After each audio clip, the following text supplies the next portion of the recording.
Kevin Gordon here from Autosavant.com. Wanted to talk a little bit about the fact that next week we're going to be attending Cooper Tires Ride and Drive event down in San Antonio, Texas. And I have to admit, it's one of those things that I haven't thought a lot about in quite a while. You know, when was the last time you really thought about the tires that are on your car? Every day I drive typically on my normal commute to and from the office in the long-term test EcoBoost Ford F-150, which, you know, it's got the 18-inch wheel package as a part of the FX4 package, which gets you Goodyear Wranglers. The Wranglers so far have been fine tires. You know, their wet grip seems okay. Like this weekend, I was down at the beach, drove in the sand without much of an issue. But in 13,000 miles, I can definitely see that they've worn through quite a bit of tread. And in all honesty, I sort of find that surprising. I figured that the way that this truck's driven, I mean, it's a full-size pickup truck. Right now, we're averaging 19 miles to the gallon. And, you know, at 13,000 miles, it's clearly starting to show some tire wear. So that's a little bit surprising. The other niggling annoyance of the Wranglers that are on this truck is the fact that they have white outlined letters on, you know, the tires. And despite a reasonably large detailing kit in the garage, the one thing I can never seem to manage is to get the whites back to being white on a set of tires while keeping the blacks black. The other piece of tires that at least I spend some time thinking about today is how much they correlate to fuel economy.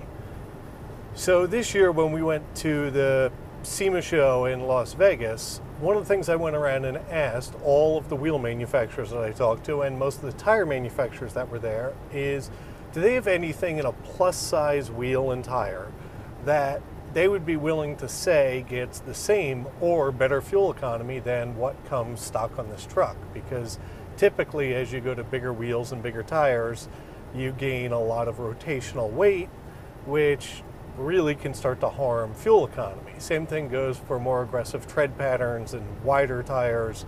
You know, all those things are going to conspire to hurt economy. And when you're driving a truck that's labeled an EcoBoost, it's, you know, to be fair to it, is we consider aftermarket modifications. The one thing that I haven't wanted to do is go saddle it with a set of, you know, 11-inch wide, 20-inch wheels with 325 section, you know, tires on them. There's big aggressive off-road grips that might look good, but all of a sudden we're no longer able to get above 20 on the highway in this truck.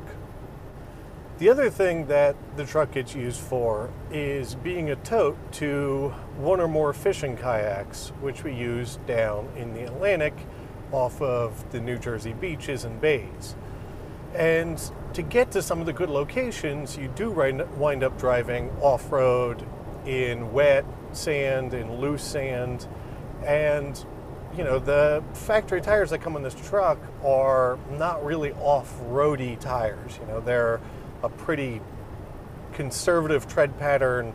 You know, I have to believe they're really more designed for highway performance and off-road performance.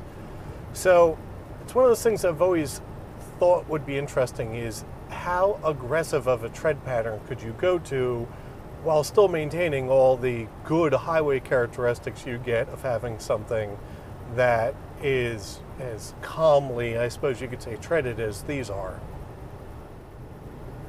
So when we go down and talk to Cooper and get a chance to test their new line of tires, and it seems like more and more the tire event's going to be focused on performance. So I'd say we're going to try to split, you know, what we're going to try to get out of it in half. One half would be the question about truck tires, and are they seeing fuel economy in their truck tire line as an important piece of it. And the second half is going to be about their new performance tire line and how that is, how it handles, if they've got a wet skid pad set up, how that works. And so looking forward to it. Stay tuned for quite a bit of video coverage from the event. Oh, and before I forget, we'll call it the third half, as much sense as that makes. So the final part of the ride and drive down at Cooper's R&D facilities that we're interested to see is if they've got any more extreme off-road stuff set up. You know, it's one of those things that we had a chance to go drive a Wrangler really off-road for the first time, and it really is an interesting and fun thing to do. So hopefully they have something fun set up from that aspect. And again, we'll try to grab as much video as possible for all of that, edit it together and post it up for you guys. I'm Kevin Gordon from AutoSavant.com, and I look forward to talking to you guys soon.